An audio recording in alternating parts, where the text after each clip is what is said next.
Hello দর্শক, আপনারা সবাই কেমন আছেন? আশা করি ভালো আছেন। আমরাও আছি ভালো। অনেক দিন পর আসলাম। আজকে আমি গরুর গোস্ত দিয়ে নতুন আলু, ছোট ছোট আলু দিয়ে ঝোল রান্না করে দেখাবো। এই যে দেখেন, গরুর গোস্ত ধুয়ে পরিষ্কার করে নিয়েছি আধা পরিমাণ। দিয়ে দিলাম পেঁয়াজ বাটা, দিয়ে দিলাম রসুন বাটা, দিয়ে দেবো আদা বাটা, দিয়ে দেবো জিরা বাটা। আমি আজকে সবগুলো বাটাই দিচ্ছি, জানি ঝোলটা ঘন হয়। যেহেতু আমি ঝোল রান্না করব, সেজন্য একটু বাটা মশলা দিলে ঝোলটা ঘন হয়ে যায়। গরম মশলা দিয়ে দিলাম, আগে দিতে মনে নেই, সেজন্য এখন আমি দিয়ে ভালো মতো সবগুলো মশলা দিয়ে ভালো মতো পানি অল্প দিয়ে কষিয়ে নেব। এখানে দেওয়া আছে হলুদ, মরিচ, ধনিয়ার গুঁড়া, পরিমাণ মতো লবণ। এগুলো দিয়ে আমি ভালো মতো কষিয়ে নেব মশলাটাকে। এমনভাবে কষাবো উপরে যেন তেল চলে আসে। এখন আমি ভালো মতো নাড়িয়ে চাড়িয়ে একটু ঢেকে দেব, আর একটু পানি দেব ভালো মতো কষানোর জন্য। আজকে আমি বহুত দিন পর আপনাদের সাথে রান্না শেয়ার করলাম। অনেক দিন সমস্যা ছিলাম, সেজন্য আসতে পারিনি। এখন আমি এটাকে 10 থেকে 5 মিনিটের মতো ঢেকে দেব মশলাটা কষানোর জন্য। আমার মশলাটা কষানো হয়ে গেছে, দেখুন তেল বেরিয়ে আসছে উপরে। ভালো মতো নাড়িয়ে চাড়িয়ে দেব, নিচে যে লেগে গেছে সেগুলো ভালো মতো নাড়িয়ে চাড়িয়ে উঠিয়ে দিলাম। এখন দিয়ে দেব গোস্ত, এগুলো দিয়ে দেব। এখানে হাড়ওয়ালা গোস্ত আছে, হাড্ডি মিক্সার, তেলও আছে, সব কিছু মিশিয়ে নিয়েছি আমি। এখন আমি ভালো মতো এটাকে নাড়িয়ে চাড়িয়ে আরও 10 মিনিট ঢেকে দেব, গোস্তর ভিতরে যে পানিটা থাকে সেটা বের হওয়ার জন্য। যে দেখুন পানিটা বের হয়ে শুকিয়ে গেছে।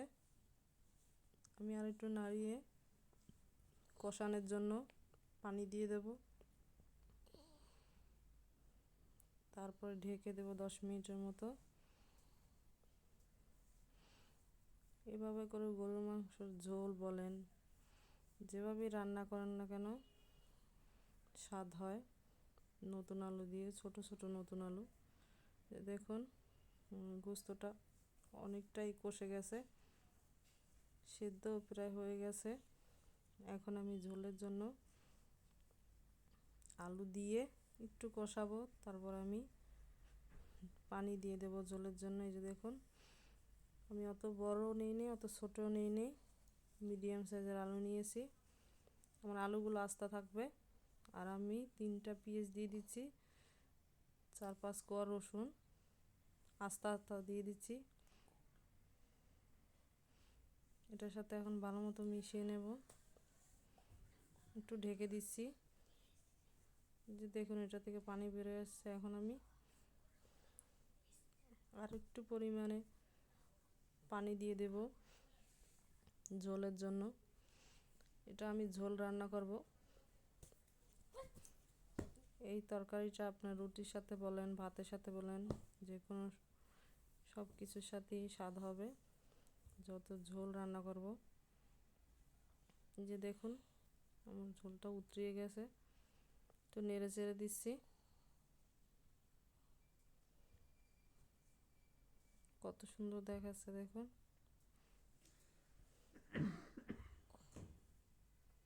এখন আমি আরও 10 মিনিট ঢেকে দেব রান্না করার জন্য।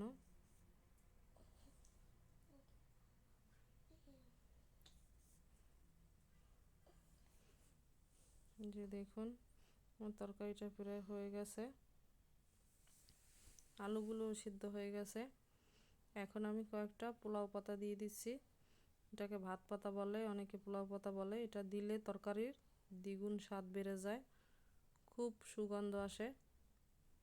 এটা একদিন দিয়ে আপনারা দেখবেন, ডালের সাথে দিয়েও খেতে পারেন, যে কোনো গোস্তের সাথেও দিতে পারেন। এখন আমার রান্নাটা হয়ে গেছে, আমি নামিয়ে দেখাচ্ছি। দেখুন কত সুন্দর হচ্ছে, কি সুন্দর লোভনীয়। এভাবে অবশ্যই বাসা রান্না করে খাবেন।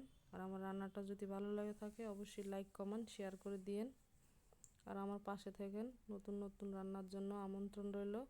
এখন আমি চামচ দিয়ে উঠিয়ে দেখাচ্ছি আলুগুলো কত সুন্দর দেখাচ্ছে। দেখুন আমি একটা চামচ নিয়েছি, কত সুন্দর দেখাচ্ছে। এভাবে অবশ্যই বাসায় রান্না করে খাবেন। আজকের মতো এ পর্যন্তই।